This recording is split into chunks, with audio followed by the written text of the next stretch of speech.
are officially live. Welcome back, everyone, to the UPHS Annual Conference Presenter Interview Series. My name is Tristetta Alexander, and I am a business productivity coach and strategic consultant to small businesses, nonprofits, ministries, and the like. And it is my privilege to sit down today with Amy Bradbury, who is one of the presenters for the Conference for Conference for Excellence in Nonprofit Management and Leadership. Amy, welcome to the interview series. Thank you. Thank you. So my name is Amy Bradbury. I'm the Director of Financial Planning and Sponsored Programs at Tallahassee Community College. So my role here at the college is to do the budget and the budget projections, but primarily a lot of my duties are relating to sponsored programs, which are contract management, grant funds and restricted funds coming into the college, making sure that we are keeping its sponsors happy, making sure reports are on time, desk audits and reviews go clean for our sponsored programs. That sounds like a pretty heavy job. It's fun. It's a fun job. Okay. Well, awesome. So you are one of the presenters for the 2020 UPHS conference, which has gone virtual due to COVID-19. And the topic that you're presenting on is grant management and meeting those contractual obligations. Tell us a little bit about what people can expect to hear in your session. Okay, so part of my background is working with grants and sponsored programs and nonprofit organizations. I have been in the position where I am now, where I receive grants and manage them. But I've also been in the position where I've been with a nonprofit and have I've been the sponsor granting funds to nonprofits. Working with an initiative called Compassion Florida years ago was training nonprofits on capacity building and managing. And so nonprofits, community organizations, really, my experience has been they get the work done, and they get the work done efficiently with the least amount of money, because it's about passion. It's not about, do they have the dollars? Of course, you have to have the resources. And so my goal is to help them take the resources they do have, manage them well, let them know kind of that administrative paperwork that has to occur so that they can excel and be seen as someone that excels not only in doing the tasks, which a lot of nonprofits, again, are accomplishing miracles with getting the impact they have in the community, but also making sure that they're doing it efficiently. And so that paperwork bar for excellence is there as well. Awesome. So what do you want people to take away? Like what's maybe like the one or two takeaways that people will get from your session? Okay. So there's a lot of online trainings and online resources that exist right now that tell you what you need to watch for, what you need to do.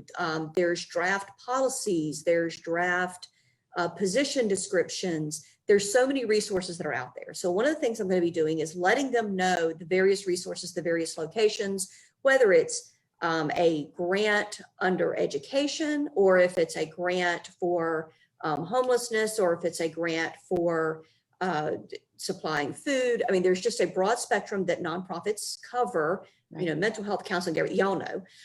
So making sure they know that there are all sorts of resources out there, but also taking a look at what are the different type of awards that come down. So with every different type of award, there's different obligations. If it's an award or if it's a contract, those can be two very different things, and you can negotiate more with a contract than you can with an award. So those little things of how funds are awarded, what resources exist, and what you need to watch for. I hope everyone walks away with, again, you're not going to get everything in an hour and a half or a 2-hour session or even one day, but I hope you walk away with, okay, I need to look at these further, and also resources that you can go back to and refresh yourself on what are some of the key things that you need to remember to do, again, to make sure that administrative paperwork is filled out so that you can be above board and with your sponsor. That's awesome.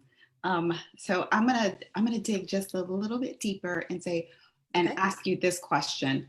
What is I'll say the number one mistake that people make, or error or omission that you see people go, or that number one thing you wish that people knew or would do to make things easier for them? So a lot of times, it's just they don't document. They're Mm, making good decisions. They're getting the right people in place. They're bringing in the right partners to complete something, but they don't have that evidence to show it. got you. So that gets, and sometimes the evidence is as simple as, a Facebook Live post. There are so many resources that 10, 15, 20 years ago, it was harder to do video. Now there's video cameras on every phone. Take pictures, do that. There's so many different ways to document that something is being done. Right. But that really is it. Sometimes if you can't show it on paper, it didn't really happen. Right. So you have to be able to show that, yes, I called 2 or 3 places and got the quotes before I made the decision on this one contract. So those are the things that I generally see is they're doing amazing, great things, and they're doing the right things, but they didn't follow that necessary documentation, and you can't necessarily go backwards and get it. You can't go backwards and get photographs. Right. But if you know the whole way through what you need to be documenting because you know what you're going to have to report on, then it really becomes almost seamless. Wow, that is really good advice. That's something that I know my background is in social work. And so there's a whole lot of documentation that goes into doing work with clients from that perspective. And, like if it wasn't documented, it didn't happen, right? So that's what was ingrained in us when I was going through school. So making sure that we as nonprofit organizations and grantees document the work that we do and how we are making decisions is critical to the contractual obligations that we have to our funding sources. So I love that. That's really great. Well, if people want to learn more about what you teach, because you just said that you can't learn it all in an hour or 2 hours or even a day. If people want to reach out and ask you questions, or perhaps would like to have you come and present to their organization, how can people connect with you?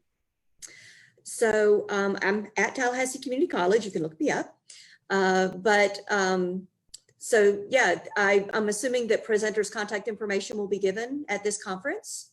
And so I'm happy to, share email and phone number. I was gonna say, I don't know if I should do that now or if it should just be through the conference if they register for the conference. But part of where I said my job is fun is going and exploring every different sponsor, because everyone has a little bit something different in terms of the report or how the expectations. And so it's so much fun learning the different grants and the different funding opportunities. One minute we're doing research with oysters, the next minute we're looking at alternative energy. Now we're in the middle of COVID and health related. The college received CARES Act funding. One is scholarships for students. One is, online learning. What are the different softwares? Cleaning the facility. There's just so much that you learn every time you look at a new opportunity. So yes, if anyone says, hey, I want to dig deeper into what we do specifically, I would be more than happy to learn a little bit about what they do, about the grant opportunities that they are pursuing, and then what are some of those regulations they need to watch for and things they need to, again, make sure those written procedures are in place to show what you do, when you do it, and then the deliverables on every grant. So that's just the fun part of my job is every day it can change and be something different. That's awesome.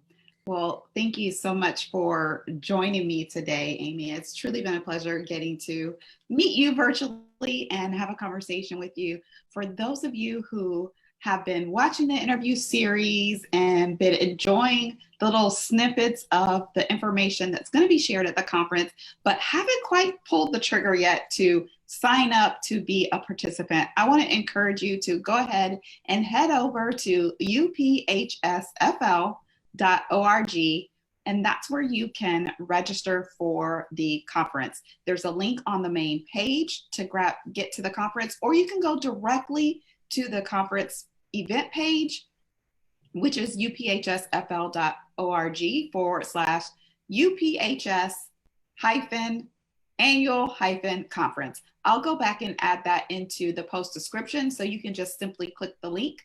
But I definitely want to encourage you to go ahead and register today. There is opportunity, even if you aren't a member of United Partners for Human Services, you can still join us as a potential member.